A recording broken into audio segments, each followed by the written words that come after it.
so many of you stayed. So what you're going to see now are just stage readings. And so we had an intermediate writing course that actually takes place online. And so they've been learning how to do dialogue writing and characterization and all the things that make interesting dialogue. And so you're going to see 3 different scripts. And here's Hasina Bibi to tell you more. Hasina, everyone.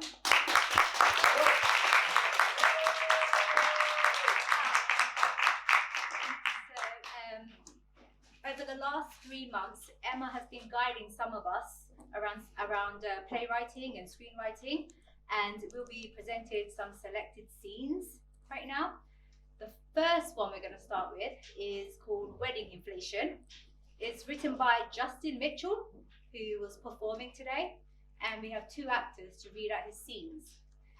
So the Wedding Inflation is about a father's quest to give his daughter the wedding of her dreams under the backdrop of a recession. It's a comedy.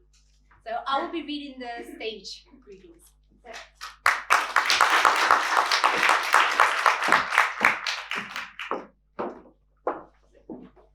Dave and Isabel in a wedding shop. Dave discreetly checks the price tag of a dress. Looks shocked. Moves to another row of dresses. Again, checks the price tag. Picks up the dress. How about this one?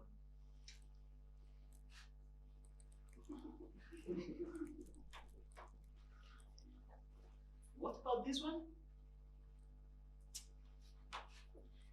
They're all ugly. You choose one.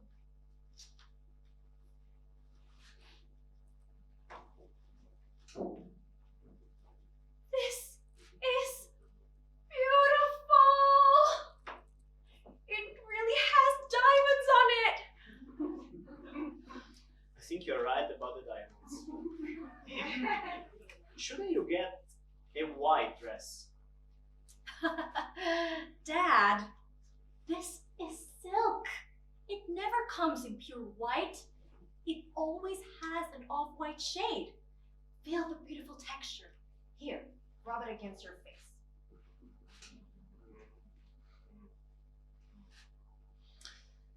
Yes, I see what you're saying. But you're only going to wear it once. Well, exactly. I'm only going to wear it once. It needs to be special. Silk looks so clean. They are all clean. They're new. Yes, very funny. You could get a car for what this costs. Not the type of car I want. I'm a bit short at the moment. Maybe we can afford something a bit cheaper? Let's postpone it. No, you're right. Put it aside and I'll pick it up later.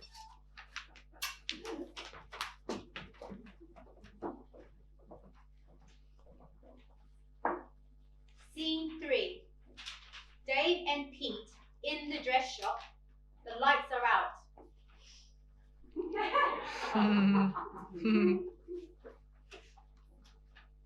I can't find the dress. Maybe it is in the back room. You grab some other dresses. You can't only steal one. You will look suspicious. We need to look like professional dressed. Pete wraps his arms around a handful of dresses that Dave suggested to Isabel. Not them. They are cheap. Grab some of the silk ones. Which is silk ones? The silk ones look clean with a beautiful texture. What? They have an off-white shade. What? I don't know nothing about wedding dresses. Why don't we knock over a bank? Inflation. I don't have room to store the cash. I'm going to need it for this wedding. You have enough room for the wedding dresses. Cash is worth nothing. I need to use half the lookup For the same amount of cash one of the dresses cost. But how am I going to get rid of them? There's not a lot of demand down the pub. Don't worry, I'll think of something. You're my oldest friend and all, but if I'm going to take the risk of knocking over a wedding shop, I need to get something out of it. Imagine we get caught and the fellas find out.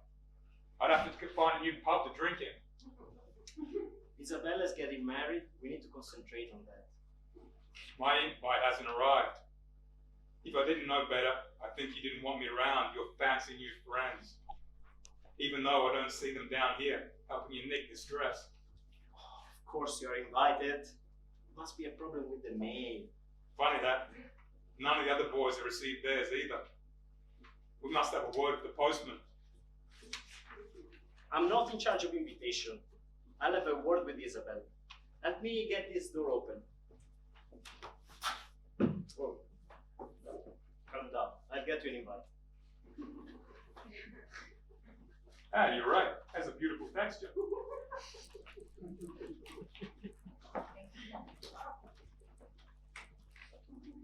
Thank you.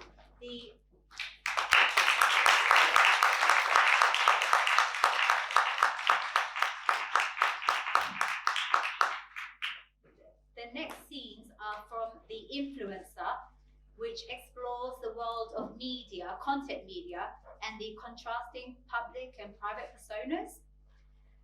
The Influencer is written by myself, and I have Mavi and Alejandro and Doug to perform. So, scene 1, backstage dressing room. Okay. It's been 1 month. I can do it. Let's go. Are we all afraid of change? Imagine change being waves in an ocean. If you're not prepared to catch this wave, then you might get swallowed whole and have your head. Then you hit a coral, but if you're not. Fuck. Dude. It's just a YouTube video. Why is this so difficult? You've done this so many goddamn times. Why is it so hard?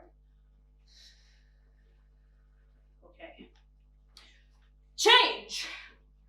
Dring, dring. Shit.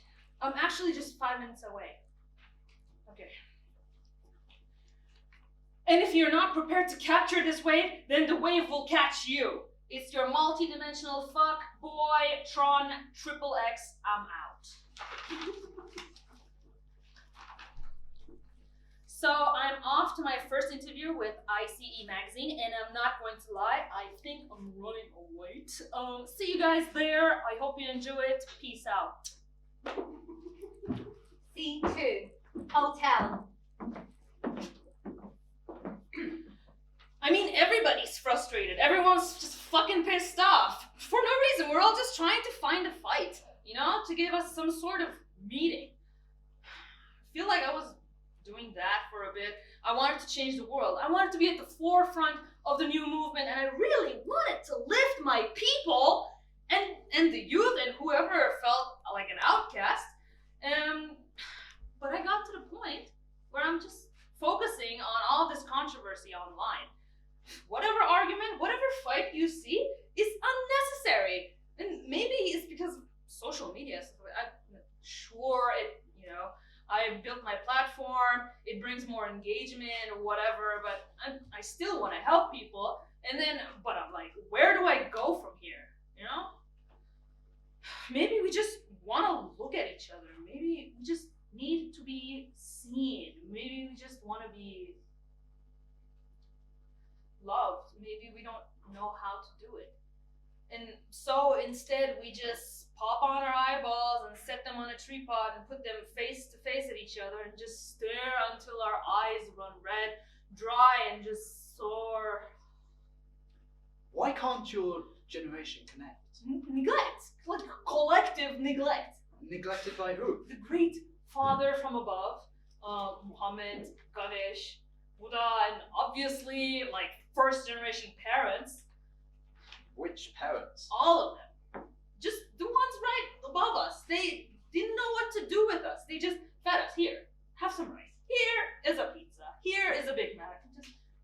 Maybe our parents also didn't learn intimacy. Why are we even talking about this? I don't want to talk about this. Wait. Are you setting me up? See, this is the thing.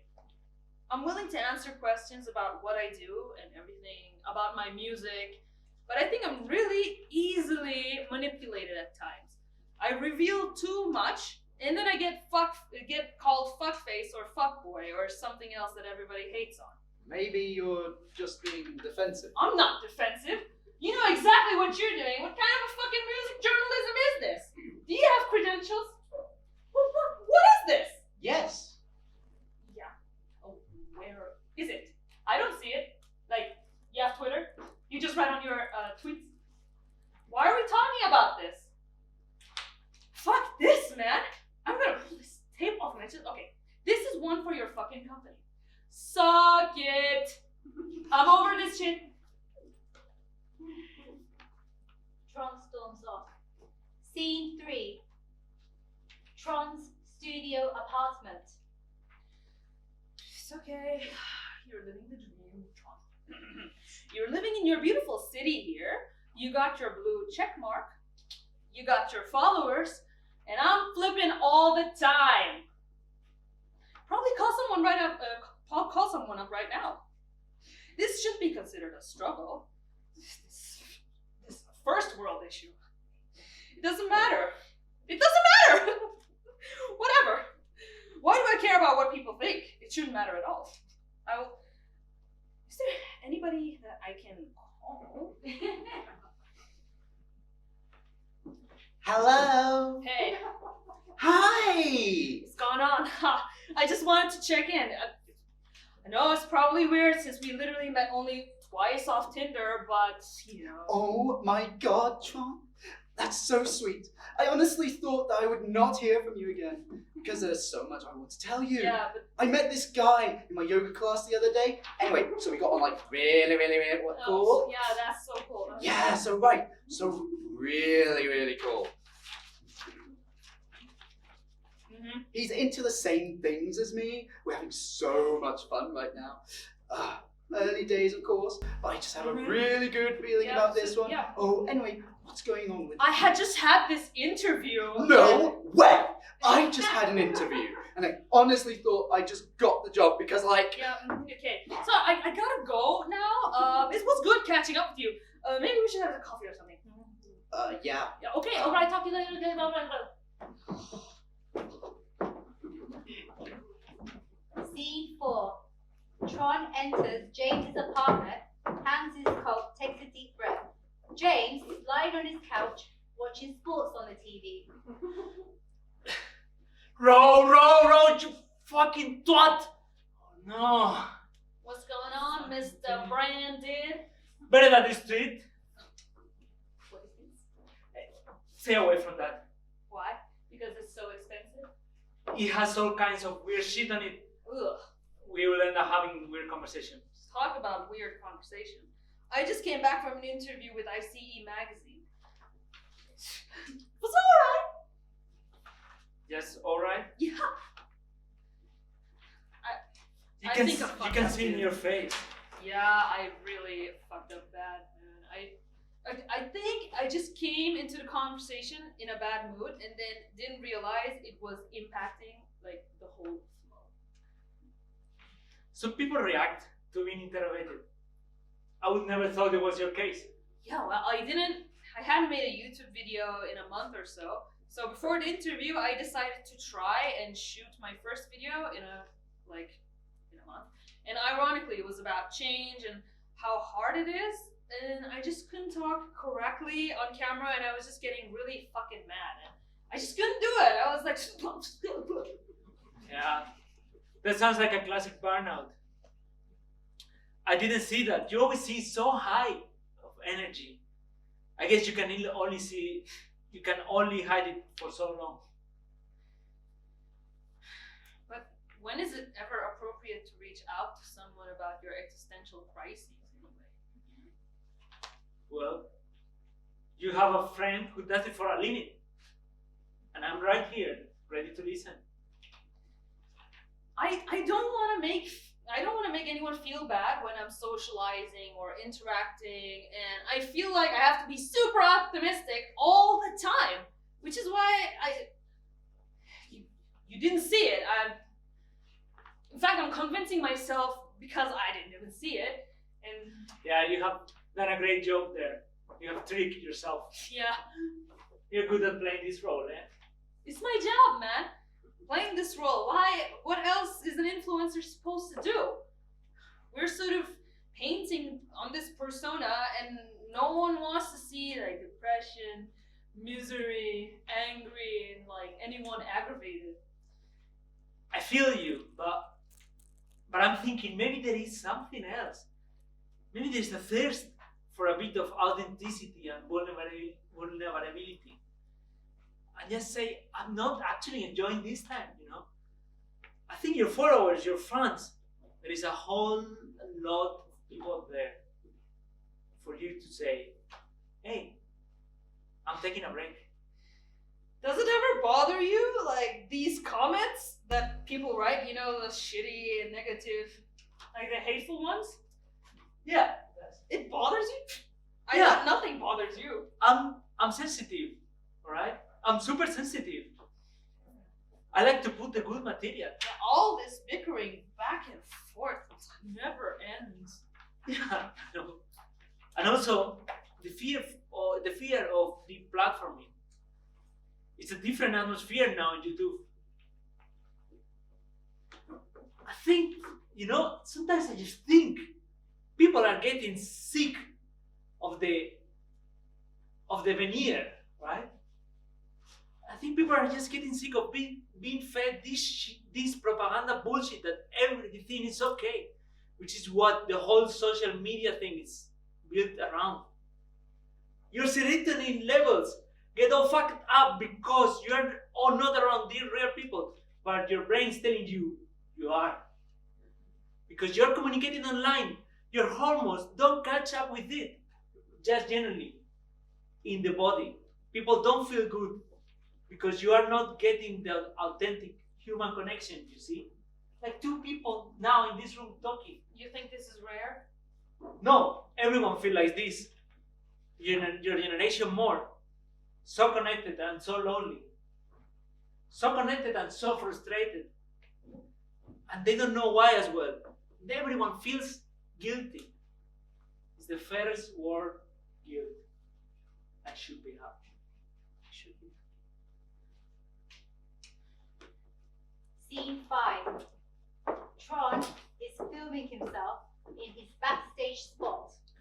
In the reality circuits we all share and somewhat have a love-hate relationship with, everything seems to have been flipped on its head. And as your flip lord, I'm here to guide you on this flipped up reality that we're all flipped up here together. This video is about power imbalance. I'm not gonna talk about race because that just triggers everyone. This is about positions of authority and straight up abuse of power. First up, when you are a police officer, you are in a position of power. Just get that out there. As a police officer, you're given special position by the government to utilize power in a way that normal citizens just don't have.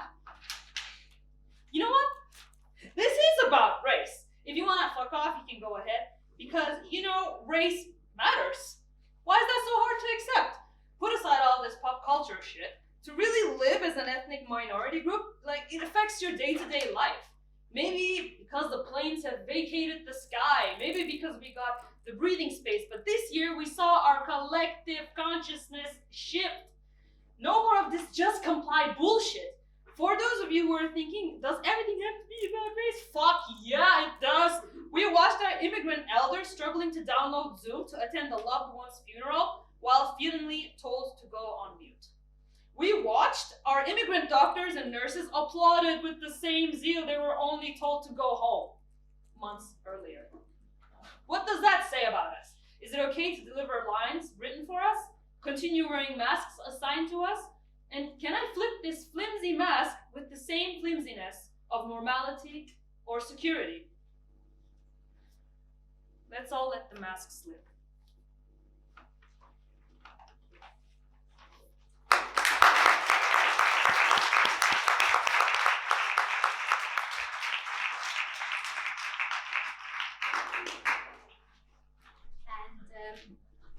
The next scenes are from Growing Pains by Jane Beer. Jane is somewhere in this room. And Jane, do you want to stand up or wave? Really.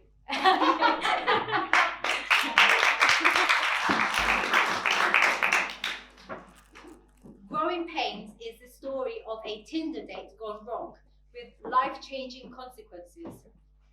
3 strangers striving for their goals, only one survives unscattered. Sometimes it takes secrets, betrayals, and broken dreams to discover one's heart.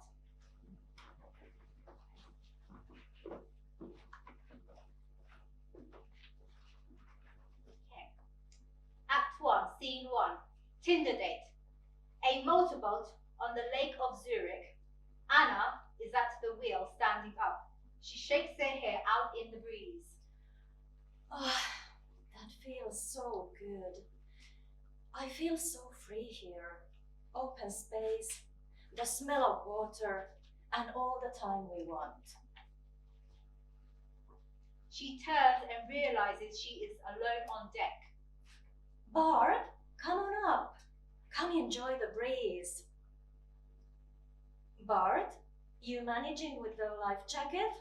Do you have any sunscreen? Sure, in my beauty case, the big one, that looks like a small suitcase. It has a shoulder strap, red.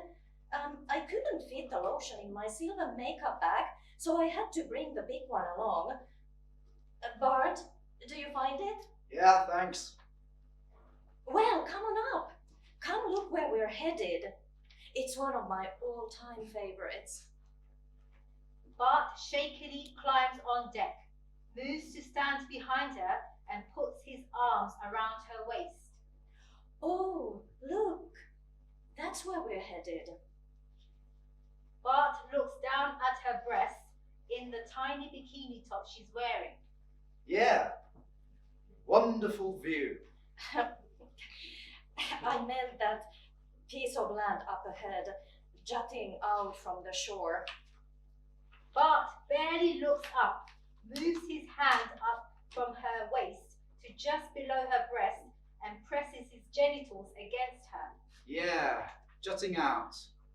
Anna, Nice. Anna shifts her balance and makes an adjustment at the wheel. Bart stumbles and slams into the bench behind them. Hey, what was that for? I had to avoid floating deadwood, You didn't tell me we were going on a boat. but I did. You said let's take a boat ride. You didn't say it was going to be this tiny thing. I was thinking more Pantarai, 5-story floating tourist palace. I thought I'd surprise you with a private boat. Just the 2 of us, out on the water. I'm not a big fan of surprises, especially not those involving water and noonday sun. You ever heard of ozone holes? But you said you traveled through South America in a Land Rover with a rooftop tent.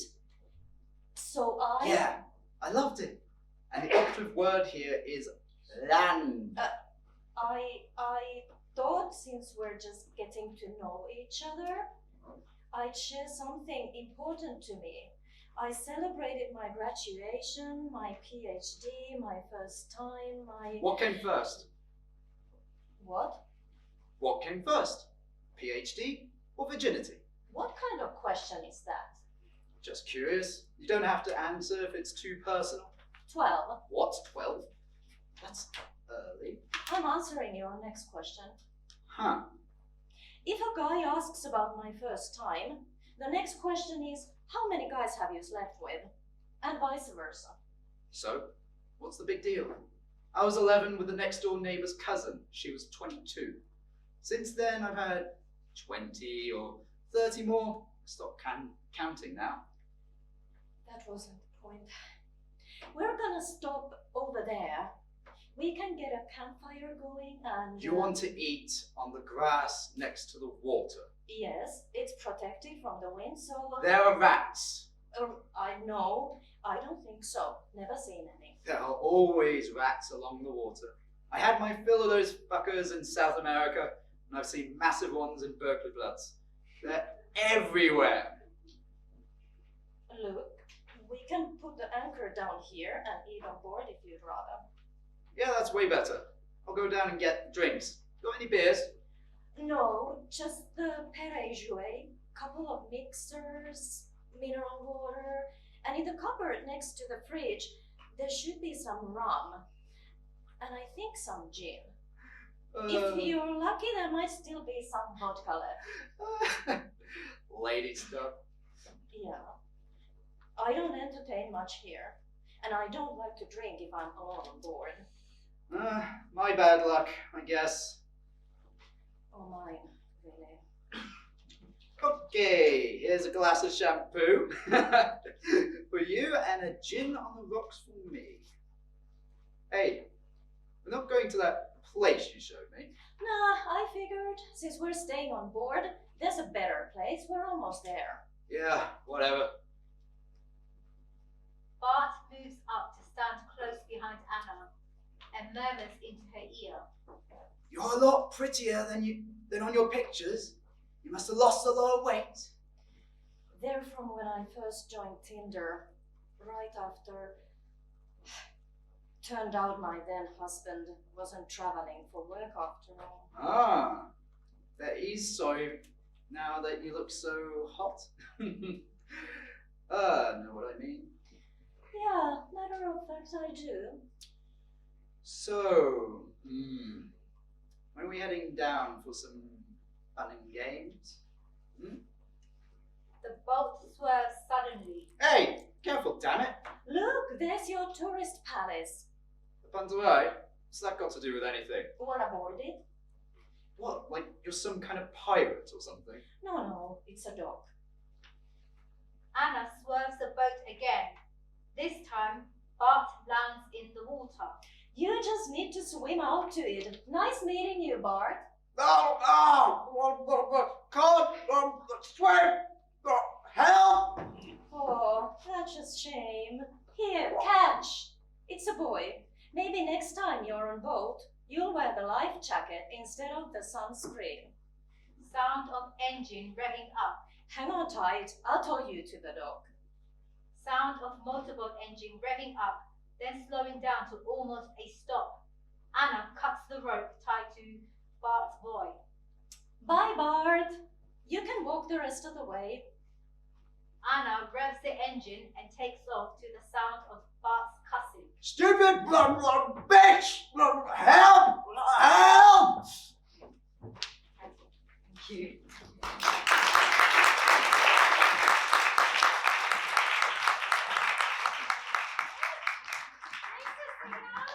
Do you want to bring everybody out that red? Or they? Yeah. Perfect. They're not coming. We didn't rehearse this part. And yay!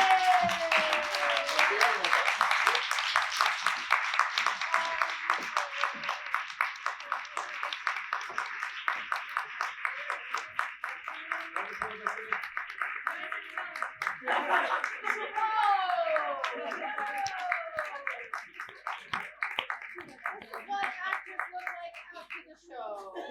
Brilliant. So again, thank you so much for coming. We have lots of courses for youth and adults, so I hope you can check out our website because we have lots of things coming up in writing and improvisation and scene study and courses for kids and dance. So anyway, I hope that we'll be working together in 2021. Thank you so much. Have a wonderful night.